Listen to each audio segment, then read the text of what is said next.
I can't believe the head of digital assets at Franklin Templeton just said that about XRP. We're going to get into the clip. We also have a ton of other XRP related news, a lot of brand new information popping around the last 24 to 48 hours. I'm going to give it to you compacted in this quick video. Let's go through it. Some of them will grow, some of them will grow faster, some of them may become obsolete, we don't know.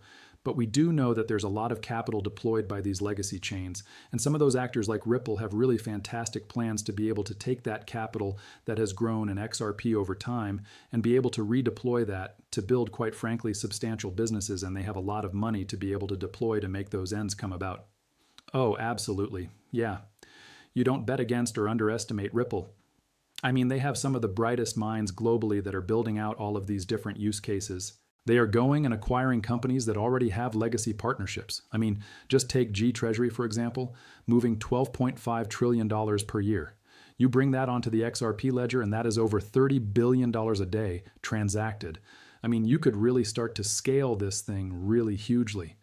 And also, when you talk about those 1,000 corporate clients, every corporate client that it has competition out there, when you give them instant rails, RLUSD, XRP as a bridge asset, basically be able to move your money instantaneously wherever you want in the world in 3 to 5 seconds and having not to go and pre-park money in Nostro accounts.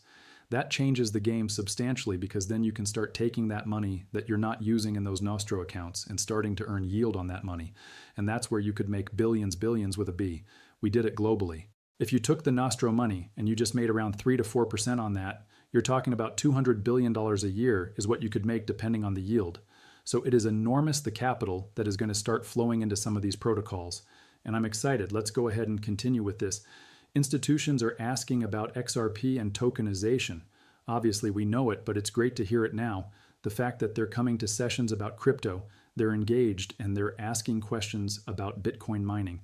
They're asking about regulations. They're asking about stable coins. I got a bunch of questions about XRP last week and tokenization. Like, this is a much different level of engagement than we had 2 years ago. And there's this institutional level of excitement around crypto that we've never seen before. It really is getting to the point where institutional investors are looking at the crypto space and saying, wow, the SEC and the CFTC just gave clear guidance. If the Clarity Act really does get passed through, this whole financial market infrastructure is going to be on, and we want to scale as quickly and efficiently as we can, and every bank and financial institution that wants to remain a bank, or financial institution as well as corporation or company, has to have a crypto and AI strategy going forward.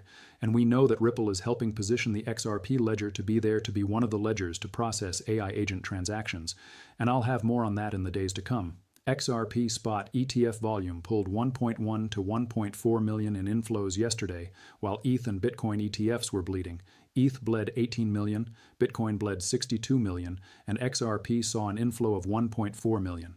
Obviously, the Bitcoin Ethereum ETFs have much more value inside of them because they've been around longer and there's just more products to choose from. But it is always great to see XRP green while Bitcoin and Ethereum are red. Now, Smokedog posted this.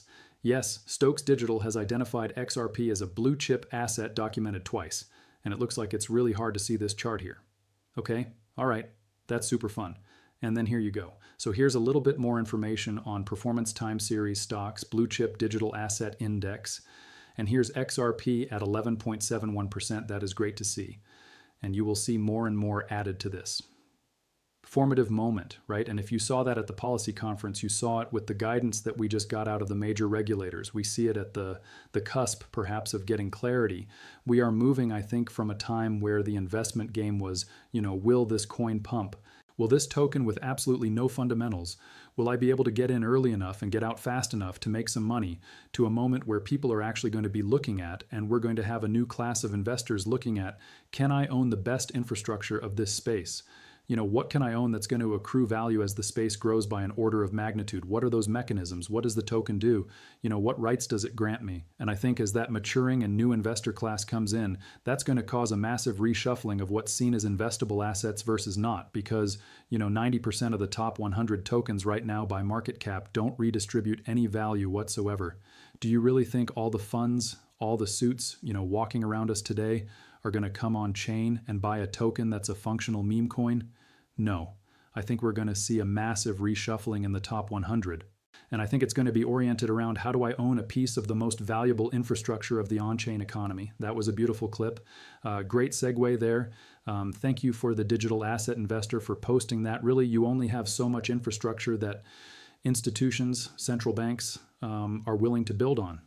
And those winners have already been chosen. You are going to get, you have tens of thousands of crypto assets that have no future. Eventually, people are going to realize that, and all of the money is going to be put into just several assets. Bitcoin, Ethereum, XRP, Solana, Chainlink, XLM, and a handful of others, right? That's what's going to happen here over the next few years. And I like Flare, I like HAR. There's a ton of different assets I think will still be here in 5 to 10 years. I just don't want to spend 20 minutes listing all them. But I think you're understanding what I'm trying to say here. Not all crypto assets and digital assets, blockchains, hash graphs are created equally, and the best are absolutely shining through in this moment. All right, now let's break down Ripple's new partner, Unlock, in the numbers game. We talked about this. This is the new partnership with Bloom, the Monetary Authority of Singapore. I've already made 2 videos on it. Obviously, guys, if you made it this far too, please support the video with the like. It does help. And let me know what you guys think about all this. I do want to hear from you. So here is Unlock. This is why people are not realizing how big of a partnership this is. 200 billion supply chain assets. That is no small feat. 330,000 companies supported, 2,500 anchor and financial partners, and 36 countries served globally. It is a massive, massive deal. Look at this. Standard Chartered, DBS, HSBC. You have Bank of China down here. You have the Global Trade Network and Trade Information Network as well. And I mean, it just keeps coming for Ripple. Now, you also saw this. I saw a few accounts posting about this. So I wanted to bring it to your attention in case you saw this and you're wondering, like, what's going on with CME. CME Group officially lists XRP alongside Bitcoin and ETH in the SEC filing. And so here is the new filing, and here is XRP next to Solana and Ethereum and Bitcoin. Now, if you're wondering, kind of sensei, what is this? Let me just show you. Today's hash NASDAQ CME Crypto Index has filed its annual 10K with the SEC. As of December 1st, 2025, XRP is the number 3, holding at 5.98% of the 121 million portfolio. That's a total of 3.9 million worth of XRP, about 7.25 million. CME formally listing XRP alongside Bitcoin, ETH, Solana in its 10K, reporting strong futures metrics as a big structural win for XRP's liquidity, institutional access, and blue chip perception. Though it doesn't guarantee a straight-line price move, CME is now explicitly names XRP with the other assets. CME's own crypto commentary frames XRP and Solana futures as tools for institutions to diversify portfolios beyond Bitcoin and ETH, not just speculative add-ons. I thought that was really good. And people keep asking Sensei, what is going on with Cross River Bank? There's a new clip. I want to show you the clip, but I also want to give you some additional context because not all transactions in Cross River are on the XRP ledger and through Ripple. And I hope you know that stable coin payments is one step toward a whole ecosystem shift. Today, the system is fragmented. You have blockchain on one side, you have fiat on the other. What Cross River is bringing is a bridge to connect the two. A lot of value is at the intersection, making the two worlds completely the same. We're very unique in the market in the fact that we can bring a fully regulated bank, and we have an amazing technology layer. The misunderstanding in the current market is that blockchains are a complete alternative to the financial system. Stablecoin is not here to replace traditional fiat. It's here to extend on different use cases and capabilities that we offer to our clients. Okay, now let me show you what they actually do here. Sure. So, help me understand something better. This is what I said to Lexi. There are some people in the XRP community who think that everything Cross River Bank does settlement-wise is powered through Ripple and XRP. Is that true or accurate? What does Cross River use XRP and Ripple for? Exactly. What other technologies are at play here? So, here it is. Short answer. Cross River has been a Ripple partner since 2014 and has used Ripple's technology for real-time cross-border payments. But its newer future of finance stablecoin and card settlement stack is not all XRP. It's a mix of Ripple's rails, USDC on Solana, and traditional banking and payment networks. So we know about the partnership here in 2014 to offer real-time international payments between the US and Western Europe. That's what it was originally the partnership was for. The bank positioned Ripple as an alternative cross-border payment rail, instant, compliant, and cheaper than legacy correspondent banking. Recent coverage still describes Cross River as working with Ripple Technologies since 2014 for real-time cross-border payments, meaning that integration, or at least the relationship, is still ongoing. None of the recent cross-river or Ripple press releases explicitly state that XRP is used as the bridge currency in the flows. They frame it as Ripple protocol technology for international payments, which can be ledger-based fiat, XRP, or other configurations. So Cross-River is documented Ripple partner, but it's not all of the payments that it's doing, not even close. From Visa and Cross-River's own announcements, the bridging fiat and stablecoin narrative in the video is about USDC on Solana plus traditional cards. And so this is what I believe X Money is going to use. I believe they're going to use Cross-River. I think they're going to, if they want to send international payments, they can do that maybe using XRP. But I think a lot of this behind the scenes is going to be Visa, Solana, and USDC. I know you don't want to hear that, but that's where the information and the research leads me. Now, if I see something that changes that, I will 100% bring it to you, and I would love to correct the way that I think about this, but when I've gone through, I've made 2 or 3 videos on this over the last 30 days. And if you watch those videos, I kind of show you, and I bring the receipts. Visa's 2025 press release names Cross-River as an initial banking participant, settling with Visa in USDC. We know that the main partnership with X Money is Visa. Cross-River and HIOT then launched stablecoin settlement capability as part of the Visa's pilot, again specifying USDC settlement over Solana blockchain, giving 24/7 settlement for card programs. What is X Money? It's a card program. Cross-River describes itself as a technology infrastructure provider that natively supports both stablecoins and traditional payment networks.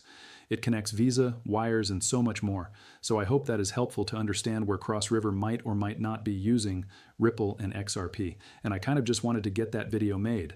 Now I did want to play this here. Tokenization and blockchain technology will ensure U.S. capital markets will dominate in world and Web3. Thought this was very powerful. Blockchain technologies helping modernize our capital markets. I think we all agree on that. From if you think about the history from kind of the ticker to the digital terminal, each leap in communications breakthroughs expanded access, improved efficiency, and reduced costs. But history also shows us that regulatory hostility can stall innovation and weaken American leadership in this space. Our capital markets have long been the envy of the world and led, because we've consistently upgraded both our market infrastructure, but also importantly upgraded our rule books. And that means providing clear rules of the road for innovators developing new base layer technologies and applications, as well as some integrators combining those tools with, in some cases, centuries of market expertise. If we get this right, I think we can uphold the core principles of capital formation, liquidity, and investor protection, while making the regulatory upgrades needed to sustain them in a rapidly evolving financial system.